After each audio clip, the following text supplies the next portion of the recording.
네, 여러분 안녕하세요. 반갑습니다. 부모에게 잘할수록 무시당한다고 느끼는 자녀들이 너무도 많이 있죠. 부모님께 늘 용돈도 드리고 안부 전화도 자주 드리건만 돌아오는 것은 차가운 냉대뿐이고, 오히려 부모님께 잘해드리지도 않고 늘 불효하다시피 하는 자녀에게는 부모들이 더욱 관심을 가지면서 그 자녀를 못 도와줘서 안달을 한다고 생각을 하는 것이죠. 그러다 보니 그동안 나름 효도해온 자녀들은 이 부모가 보여주는 이런 식의 불공평한 모습에 화가 치밀어 오르기가 일쑤이고, 마침내 열 받아서 다신 부모에게 잘하지 않겠다며 마음속으로 다짐하곤 하는데요.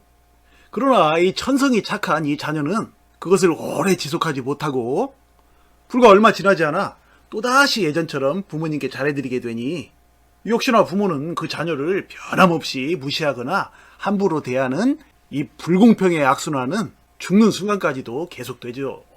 자, 그래서 오늘은 부모에게 잘할수록 더욱 무시하는 이유라는 제목으로 여러분과 함께 이야기를 나눠보겠습니다.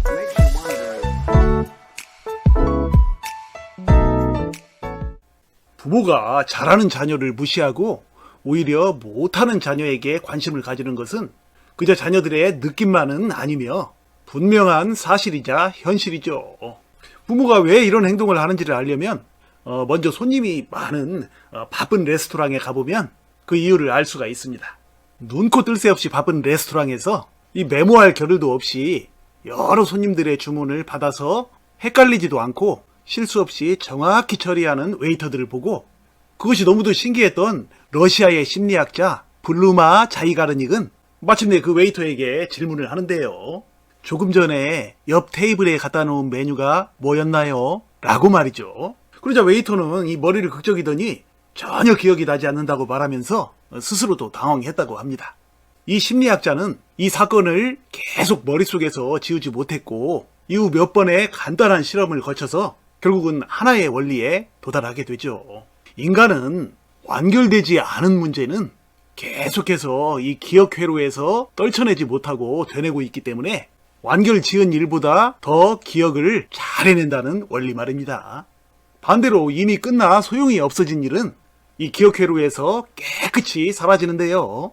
이것은 마치 우리가 학창시절에 시험을 보기 전에는 달달 외우다시피 한 복잡한 내용들도 시험이 끝나고 나면 깡그리 잊어버리게 되는 원리와 정확히 일치하죠. 그 후 이 원리는 심리학자인 그녀의 이름을 따서 자이가르닉 효과라고 불리게 된 것이죠. 일명 미완성 효과라고도 불리죠.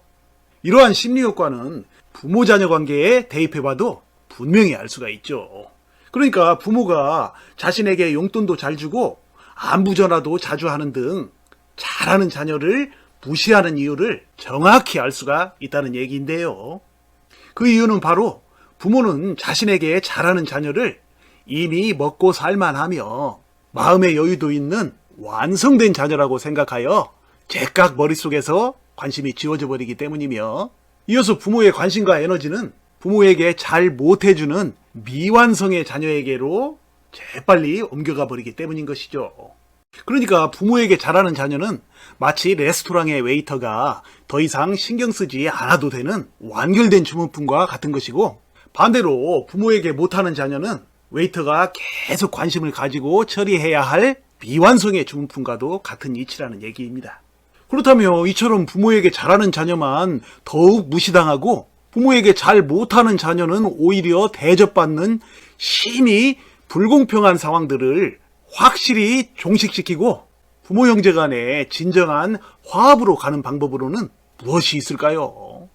여기에는 두 가지의 해법이 존재하는데요. 하나는 부모가 자녀들을 대하는 방식을 바꾸는 것이고, 다른 하나는 자녀가 부모를 대하는 방식을 바꾸는 것입니다.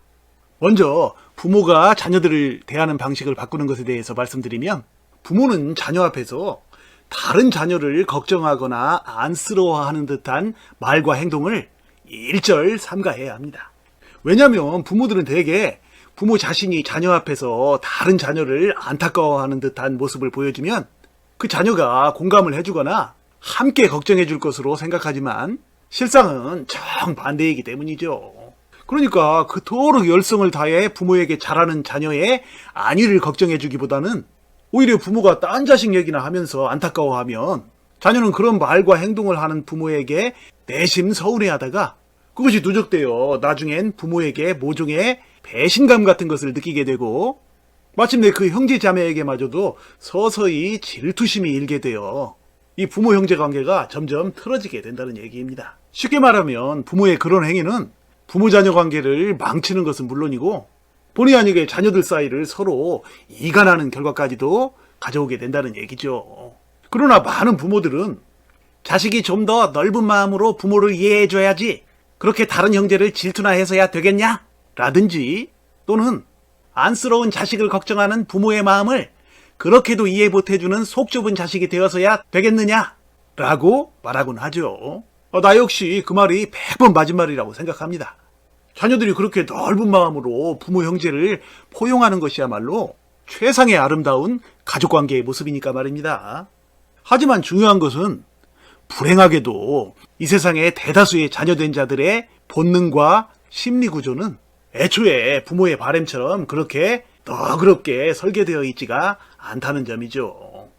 그러니까 부모들의 말대로 자녀들이 얼마간은 그런 넓은 마음을 가져보려고 애쓸 수도 있겠지만 그게 오래 지속되지는 못한다는 얘기입니다.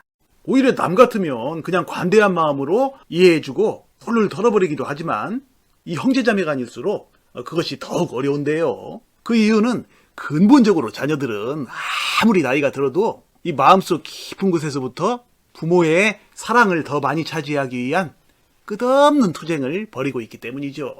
흔히들 자녀들이 형제간에 질투하고 반목하는 이유가 부모의 재산 때문이라고 말하는 사람들도 있는데 실상은 그 근본을 거슬러 올라가 보면 재산보다는 부모로부터의 사랑 쟁탈전에 그 뿌리를 두고 있다는 얘기입니다. 이걸 이해하려면 성경의 카인과 아벨의 역사로 거슬러 올라가 봐야 하죠. 동생 아벨을 질투하여 죽인 인류 최초의 살인자 카인에게 얽힌 성경의 역사 말입니다. 그 피해 역사는 오늘날까지도 이어지고 있죠.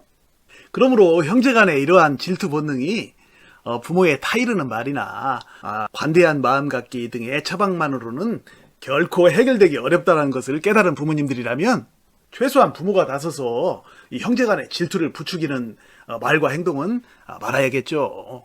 그러니까 부모가 자녀 앞에서 다른 자녀를 안타까워하는 말과 행동을 일절하지 말아야 한다는 얘기죠. 대신에 부모는 오히려 지금 부모 앞에 있는 그 잘하는 자녀에게 집중하면서 공을 인정해주는 말과 행동을 해야 하는 것이죠. 이처럼 부모가 자신의 입장과 기준에서만 자녀를 대하지 않고 오히려 서로 이 질투 관계에 있는 자녀들의 심리 상태를 신중히 헤아려 처신한다면 지금 효도하고 있는 자녀는 부모로부터 인정받는 기쁨에 사기가 높아져서 앞으로 더욱 효도하게 될 것이고 또 현재 부모에게 잘못하고 있는 자녀 역시 갈수록 더욱 효도하는 그 형제를 본받아 앞으로 부모에게 잘하게 될 확률이 매우 높다는 얘기입니다. 자, 그 다음으로 부모에게 잘하는 자녀가 더 이상 무시당하지 않기 위한 두 번째 해법. 그러니까 이번에는 자녀가 부모를 대하는 방식을 바꾸는 것인데요. 그것은 바로 자녀가 부모에게 효도하는 패턴에 변화를 주는 것입니다. 그러니까 효도의 총량은 같지만 그 내용 면에서는 늘 일정한 방식의 규칙적인 효도에서 불규칙적인 효도로 바꾸는 것을 말씀드리는 것인데요. 예를 들면 매월 부모에게 용돈을 50만 원씩 들여온 자녀라면 이번 달엔 갑자기 30만 원만 드리는 것이죠. 그러면 필경 부모는 걱정을 하기 시작할 것입니다. 그러니까 부모 자신을 걱정하는 게 아니라 평소보다 돈을 적게 보낸 그 자녀에게 무슨 일이 있는 것은 아닌지를 걱정한다는 얘기입니다. 따라서 혹시 무슨 착오가 있는지 확인하려고 부모가 자녀에게 전화했을 때 자녀는 이렇게 말해야죠. 이번 달엔 어찌 그렇게 됐어요. 죄송합니다. 다음엔 이라고 말씀드리면서 묘한 여운을 남기면 바로 그 순간부터 부모는 그 자녀의 형편이 어려워졌다고 생각하며 심히 안쓰러워하면서 그때부터 부모의 관심은 그 자녀에게로 옮겨오기 시작하죠. 한마디로 그동안 부모에게 완성된 자녀였던 이 자녀는 갑자기 미완성의 자녀가 됨으로써 더 이상 부모의 무시가 아니라 오히려 부모의 관심을 집중적으로 받게 되는 이른바 자이가르니 효과가 확실하게 나타나기 시작한다는 얘기입니다. 자녀가 이 상황을 더욱 굳히기 작전에 들어가려면 다음 달엔 아예 용돈을 보내지 말아야죠. 그러면 부모는 더욱더 그 자녀를 안타까워하며 관심을 가지게 됨으로써 그동안 잘하는 자녀를 더욱 무시한다는 자녀의 피해의식은 당분간 사라지게 되죠. 하지만 얼마 후에 자녀는 그동안 부모에게 덜 드리거나 안 드리면서 모아놓았던 용돈을 모두 다 드리고 이전처럼 안부 전화도 자주 해야겠죠. 그러면 또다시 부모의 관심은 점점 멀어지기 시작하겠지만 이러한 방식을 수시로 반복하는 것은 이 잘하는 자녀를 더 무시한다는 자녀의 피해의식을 누그러뜨리고 부모 형제와 좀 더 원만한 관계를 만들어 나가는 데에는 큰 도움이 될 것입니다. 물론 이렇게 부모를 걱정하도록 만드는 것이 자녀된 자들의 도리는 아니겠죠.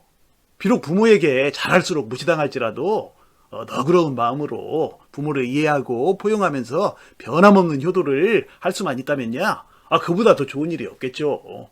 그러나 자녀들의 본능과 이 심리구조가 애초에 그렇게 만들어져 있지 않으니 문제라고 앞에서 말씀드렸죠. 만일 자녀가 잘하는 자식을 더 무시한다는 피해의식을 가지고 부모 형제를 대하여 평생토록 가족 간에 이 먹구름이 드리워진 채로 살아간다면 그것이야말로 더욱더 자녀된 자들의 도리가 아니겠죠. 따라서 저는 지금 그러한 문제를 해결하기 위한 애매모호하고 이상적인 최선책이 아닌 분명하고도 현실적인 차선책을 말씀드리고 있는 것입니다. 그러므로 너그러운 마음으로 변함없이 부모에게 효도할 수 있는 사람들은 그렇게 하면 될 것이고, 그게 가능하지 않은 자녀들이라면 이와 같은 차선책을 강구해 봄으로써 부모 자녀 간 관계 개선의 활로를 적극적으로 열어봐야 한다는 얘기입니다. 자, 이상으로 잘할수록 무시하는 부모 심리와 그 해결책에 대해서 알아보았습니다. 부디 부모 자녀 및 형제 자매 간에 태생적으로 지닌 이 본능과 이 심리 구조를 초월하는 따뜻한 이해와 사랑의 마음으로 날마다 서로 간에 아름다운 행복이 넘쳐나는 축복의 가정들이 되시기를 간절히 소망합니다. 여러분 시청해 주셔서 감사드리고요. 늘 건강하시고 행복하세요. 고맙습니다.